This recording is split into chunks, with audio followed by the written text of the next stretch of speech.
And Donald Trump is the Wizard of Oz. He is the guy. It's a man, he plays Monopoly with real fucking buildings. This is a scary man. And he owns all these beauty pageants, Miss America, Miss Universe. Isn't that a bit like Michael Vick owning a series of pet stores? It's like, it's a fucking catch and release program for him. This is a man who said, my daughter is hot. Have you ever watched his show? If so, please comment 1 below. In a golden television moment, Robin Williams, the comedic genius with a mouth faster than the speed of light, did not hesitate to unleash criticism on Donald Trump, making him the target of razor-sharp attacks. With his uncompromising humor and characteristic explosive energy, Williams exposed Trump's unlikable personality, from his ego bigger than Trump tower to his habit of bragging that made viewers want to turn off the TV but not dare. An unequal confrontation between the master of satire and the drama-filled billionaire. The audience laughed and nodded. Yeah, Robin is right. Because I was violating my standards quicker than I could lower them. Robin Williams opens with a humorous self-mockery. He has just come out of rehab, yet he chooses to stand in a room with fake beer, a decision he admits is self-defeating. Objectively speaking, this is typical of Williams, using self-deprecation to create laughter, both familiar and intelligent. But if we compare it to Trump, we can see an implicit contrast. While Williams is willing to lower himself for fun, Trump is famous for his unyielding ego, always raising himself with boasts like "I am the smartest man" or "Nobody builds walls better than me." 2016 campaign. Williams's line, "breaking standards faster than lowering them," can be seen as an indirect jab at people like Trump, for whom standards seem to be non-existent, only self-aggrandizement adjusted to fit every situation. To be fair, Williams isn't directly referring to Trump here, but the way he laughs at his weakness is a subtle swipe at those who never admit they're wrong. In a live setting, the moment feels like Williams is saying, "I'm a mess, but at least I know it. What about someone else?" It's a light, comedic punch, but one that the audience can relate to real-life egomaniacs. In the middle of my, just when I was finishing up, all of a sudden there was the retreat, which I didn't know what the fuck it was. And I was like, all of a sudden the entire audience went, scared the shit out of me. I was like, what do you know that I don't know? In the middle of his performance, Robin Williams was interrupted by a military ritual, perhaps a retreat or reveille, where the flag is lowered and the audience, presumably military, turns away en masse, leaving him on stage. Williams's reaction is a wonderfully improvised sequence, from surprise, "I don't know what the hell is going on," to comic panic, "Why did everyone just say goodnight and leave?" to wondering if he was being left as the last person in the haunted town. Objectively, this is Williams's gift, turning an unexpected situation into comedy material, both confusing and charming. If we were to associate it with Trump, we could imagine this as a metaphor for the chaos he often brings. Trump, with his unexpected statements like "I like people who don't take prisoners," aimed at John McCain, 2015, or his late-night tweets, can also turn the world upside down in confusion, leaving behind a mess that no one can understand. Williams was abandoned by the audience mid-sentence, and Trump made people want to retreat from politics because he was too tired. But the way Williams exaggerated his confusion, "What is going on that I don't know about?" was reminiscent of the feeling many people have when faced with Trump's unpredictable actions. A chaotic moment on stage, and perhaps a subtle hint at real-life dragons.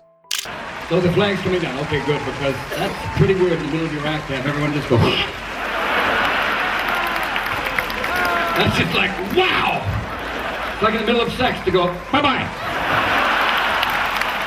Williams continues to exploit the interruption with a cheeky analogy, the audience turning away. Mid-performance is like someone walking away in the middle of making love with the words "bye." It was fun. Objectively, this is the height of comic exaggeration. A mundane situation, interrupted, is elevated into an absurd, instantly amusing image. Williams turns his embarrassment into a story that is both crude and charming, true to his unabashed style. Applied to Trump, we can see an indirect irony about his lack of control. Trump often interrupts himself with off-topic statements, like when he switched from talking about trade to bragging about the crowd at a 2017 press conference, leaving the audience in a state of what just happened. Just as Williams was abandoned by the audience mid-performance, Trump also makes people want to say goodbye in the middle of patience. To be fair, there's no direct evidence in the documentary that Williams was targeting Trump here. He was simply reacting to the situation. But the feeling of being left out, of being cut off, is something many people associate with Trump's public outbursts. It's a funny twist and perhaps an unexpected mirror for the loudmouths out there. What do you know that I don't know? All of a sudden I felt like the one human left in the town where everybody else has been possessed. As the audience turns away in unison for the military ceremony, Williams feigns bewilderment. What do you know that I don't? I feel like the last person left in this haunted town. It's a brilliant exaggeration. He turns a seemingly ordinary event, the lowering of the flag, into a horror movie scenario where he is the bewildered victim. Objectively, it's Williams's talent for breathing life into small moments, making the audience laugh at his absurdity. If we look at Trump, we can see an indirect satire of blind self-righteousness. Trump often acts as if he knows everything, from "I know the virus better than the scientists," 2020, to "I'm a military expert," when in reality, he seems oblivious to the world looking at him with the "What are you doing?" Williams feigns bewilderment at the audience, while Trump seems genuinely unaware that he is being laughed at. To be fair, Williams isn't directly referring to Trump, he's just joking about his situation.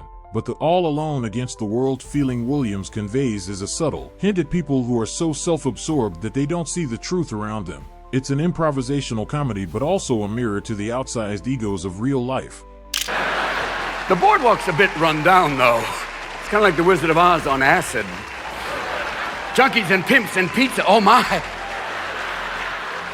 And Donald Trump is the Wizard of Oz. Robin Williams opens by describing Atlantic City, where Trump once owned casinos like the Trump Taj Mahal, as a dystopian version of the Wizard of Oz, with drugs, pimps, and pizza in place of fairy tales. Then he throws in the punch, Donald Trump is the Wizard of Oz. Objectively, it's a great comparison. In the book, the wizard is a mysterious, powerful figure, but just a regular guy behind the scenes, using tricks to fool people.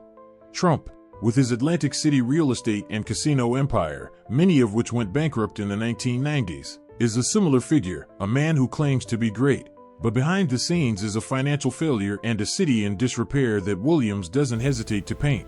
The irony lies in the contrast. Trump has built himself up as a business guru, but Williams turns him into a cartoon character, powerful, but weird and unreliable. To be fair, Atlantic City was a rundown place back then. It would have been the early 2000s when Williams performed, and Trump wasn't the only one to blame. But Williams chose him as a symbol, the wizard behind the mess, to mock Trump's boasting of success when the reality was as rundown as his boardwalk. It was a hilarious and biting opening shot, typical of Williams. He is the guy. It's a man, he plays Monopoly with real buildings. This is a scary man. Williams continues by calling Trump a monopoly guy with real buildings, an image that is both striking and ironic. Objectively, it's a clever description. Trump, with his real estate projects from Trump Tower in New York to the casinos in Atlantic City, literally makes the board game real, buying and building as if the whole world were his personal monopoly board. But Williams doesn't stop with admiration, he adds scary, turning Trump from a businessman into a quasi-villain, a giant who crushes everything to win. The humor is in this. Monopoly is a game that anyone can play, but it often ends in chaos and bickering, much like the way Trump runs his projects. With a series of bankruptcies, like Trump Plaza and Trump Taj Mahal in 1991 and 2004. Trump has a knack for turning his name into a global brand, but Williams doesn't care about that. He paints Trump as both creepy and ridiculous, someone playing a childish game on a grand scale.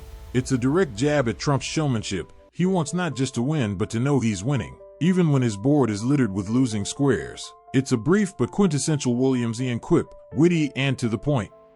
And he owns all these beauty pageants, Miss America, Miss Universe. Isn't that a bit like Michael Vick owning a series of pet stores? It's like, it's a fucking catch and release program for him. Williams packs a punch when he compares Trump's ownership of beauty pageants like Miss Universe, which he bought in 1996, to Michael Vick's ownership of a chain of pet stores. It's a cruel but effective exaggeration. To be fair, Trump, as a pageant mogul, regularly appears on television to promote and comment on contestants, but Williams turns it into a catch-and-release game, painting Trump as someone who exploits beautiful young women for his pleasure, then discards them when they're no longer useful. The irony here lies not just in the vicious comparison but also in the way Williams plays on Trump's boastful and dismissive personality. Trump has been criticized for his derogatory comments about women. such as when he said of 1996 Miss Universe contestant Alicia Machado that she had gained too much weight and called her Miss Piggy. Trump is not the only one in the entertainment industry who has engaged in questionable behavior, and he sold Miss Universe in 2015 after much controversy. But Williams is unforgiving. He paints Trump as both powerful and despicable, someone who has turned beauty pageants into his personal playground. It's a sharp jab at Trump's ego and habit of treating others like objects. This is a man who said, "My daughter is hot." Even people in Arkansas went, "That's wrong. That's just way out of place." This is the height of satire in this passage. Williams references an actual statement by Trump. He said on The View in 2006 that if Ivanka wasn't my daughter, I'd probably date her, and called her hot. Williams exaggerates the reaction by saying that even people from Arkansas, a state often stereotyped as backward, would say that's wrong. Objectively, this is a direct attack on Trump's eccentric and uninhibited personality. His comments about Ivanka were controversial, leaving many people feeling uncomfortable with the lack of tact and the breach of moral boundaries. The humor and cynicism here are that Williams not only attacks Trump but also drags an entire state into the mix to highlight his abnormality, as if even the most insensitive people would be startled. Trump may have meant it as a compliment to his daughter, but the way he phrased it made it both ridiculous and terrifying. As Williams describes it, it was a jab at Trump's habit of speaking without thinking and an ego that has crossed family lines. It was both funny and chilling. Williams turned a line into a perfect knockout punch. And that hair, my God. I believe the hair is the Donald. I believe that's it. I believe the body is a maintenance system for the hair. He goes home at night going, "We're home. Hey, fuck it, let's get out of here now." Williams ends by aiming for Trump's signature blonde hair, a constant source of satire since his rise to fame. He calls it the Donald, as if the hair is the real thing, and the body is just a prop to maintain it. He even imagines Trump saying to his hair, "We're home," an image that's comical to the point of absurdity. Objectively, Trump's hair is a real highlight, always combed, bright blonde, and often suspected of being fake, though he insists it is real. It has become a symbol of his ego and ostentatious style, from his days as a businessman to his presidency. The irony here isn't just the exaggeration. The hair is the main character, but Williams's way of playing on Trump's obsession with appearance. "My hair may not be perfect, but it's mine," Trump said in a 2015 interview, a statement that was both confident and strange. As Williams dug in, many celebrities are teased about their looks, and Trump is far from the only victim. But Williams turned his hair into a perfect irony about his character, a man who puts his ego in the superficial, to the point where his body is just a tool for his glamour. It's a silly, sharp finish, very much Robin Williams's. Robin Williams, a name synonymous with nonstop laughter and heart-wrenching performances, lived a life of fireworks but also drama that made Hollywood bow. Good Will Hunting, winning the 1997 Oscar for Best Supporting Actor, and Mrs. Doubtfire, where he transformed into a fake housewife with unmatched explosive energy.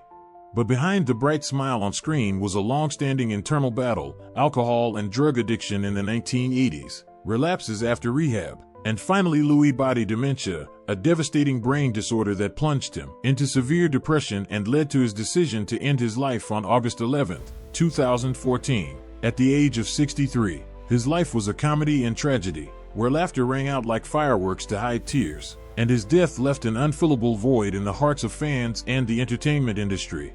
Recently, Williams' legacy was unexpectedly dragged into political drama when Eric Trump, Donald Trump's second son, decided to dig up an old comedy for his purposes. On August 6, 2020, in the heat of the U.S. presidential election, Eric tweeted a 30-second clip from Williams' 2009 comedy special Weapons of Self-Destruction. In it, Robin mocks Joe Biden, then vice president, with the line, "We still have great comedy out there. There's always Joe Biden babbling." Joe says things that even people with Tourette's would say. "No, what's going on?" Eric, with the confidence of someone who thinks he's struck gold, captioned it, "Robin Williams smashes Joe Biden, a clear attempt to smear Biden, his father's rival in the race for the White House." Objectively, it's a familiar tactic in politics, using the words of a dead celebrity to bolster your argument, especially when that person can't refute it. But the funny thing is that the 2009 clip has nothing to do with Biden in 2020. He was just a dorky Uncle Joe to comedians, not the presidential candidate facing Donald Trump. Eric thought he was being clever by borrowing Williams' laugh, but it turned out he was just singing karaoke to an indifferent crowd. To be fair, he's not the first to do it. Politicians have long loved to drag celebrities into their games, but casting Robin Williams, a former Democratic supporter who wasn't afraid to mock Eric's father, was a hilariously clumsy move. Robin's 31-year-old daughter, Zelda Williams, didn't let the stunt go unnoticed. On August 8, 2020, she responded on Twitter with remarkable wit and composure. "While you're nostalgic for political purposes, you should find out what my dad said about your dad. I did. Promise you, it's much more toxic. Gentle reminder that the dead can't vote, but the living can." Zelda not only defended her father's legacy, but also delivered a punch to Eric's arrogance. She didn't need to elaborate. Just a few sentences were enough to turn Eric from attacker to ridicule. The phrase "find out what my dad said about your dad" was a sarcastic invitation. Go see it, and be ashamed of yourself. And she was right. Robin had berated Donald Trump much more fiercely during a 2012 appearance, calling him the Wizard of Oz playing Monopoly with a real building, mocking his blonde hair as a living thing of its own, and attacking Trump's bizarre comments about Ivanka like if she wasn't my kid. I'd date her, on The View in 2006, to the point that even Arkansans would think it was wrong. Zelda turned Eric's ploy into a mirror. If he liked Robin's words, then he'd have to put up with everything he said, even the ones directed at his own family. To be fair, Eric probably didn't expect this reaction. He was after a small Twitter victory, not a fight with the daughter of a comedy legend. The closing line, "The dead can't vote, but the living can," is a killer punch. It both reminds Eric that Robin can't support Trump and calls the living audience to action, a call that is both subtle and powerful, as if Robin were smiling from the grave and nodding in agreement with his daughter. Donald Trump, who is known for tweeting attacks on anyone who dares to criticize him, has chosen to stay silent in this drama, a notable anomaly. There were no tweets from him about Zelda or Robin, even though his son was beaten up on social media. Objectively, this is not too surprising. Trump usually avoids fights he cannot win easily, especially when the opponent is someone as deceased as Williams and a daughter who is defending her father with undeniable legitimacy. If Trump were to speak up, he would probably throw in some of his usual "Robin is a sad loser" or "his comedy sucks. Nobody watches it" lines, his usual style when faced with criticism, as he did when he called Meryl Streep an overrated actress after her anti-Trump speech at the 2017 Golden Globes. But that would only make him look petty in front of a beloved icon like Williams, whose talent even comedy haters acknowledge. Silence, in this case, might be Trump's smartest tactic, or he could simply be busy tweeting about more important things, like his weight on paper, 215 pounds, according to his 2023 medical report, which, with that belly, who would believe it? And Eric, he didn't delete the tweet or respond, leaving it as it was, like a scolded child trying to act like he didn't care. Even though his clumsiness was obvious to everyone, the Trump silence didn't diminish the power of Zelda's words. On the contrary, it highlighted the failure of the original ploy, as if they knew they had lost without even fighting. This drama is more than a Twitter battle. It's a story about legacy and how people try to exploit it. Robin Williams was more than a comedian. He was a cultural icon, someone who used laughter to expose the hypocrisy and stupidity of the world. From politicians to egotistical businessmen, he donated more than $150,000 to left-wing organizations, openly supported the Democratic Party, and was not afraid to mock people like Trump throughout his career. Eric's use of his words against Biden, while omitting his words about Trump, was a clear distortion, as if he expected the audience to forget the rest of the story.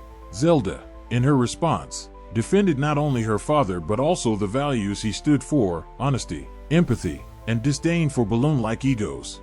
To be fair, Eric was free to post whatever he wanted, but picking the wrong person to exploit made him a laughingstock, a guy who thought he was smart but turned out to be a broken microphone in an empty stage. Even in Williams' absence, his laughter still has the power to shake the biggest egos, thanks to his daughter and his legacy. A comedic genius, a tumultuous life, and a legacy that still gets people talking, even those who don't want to listen, like the Trumps, who now probably wish they'd never touched that hornet's nest.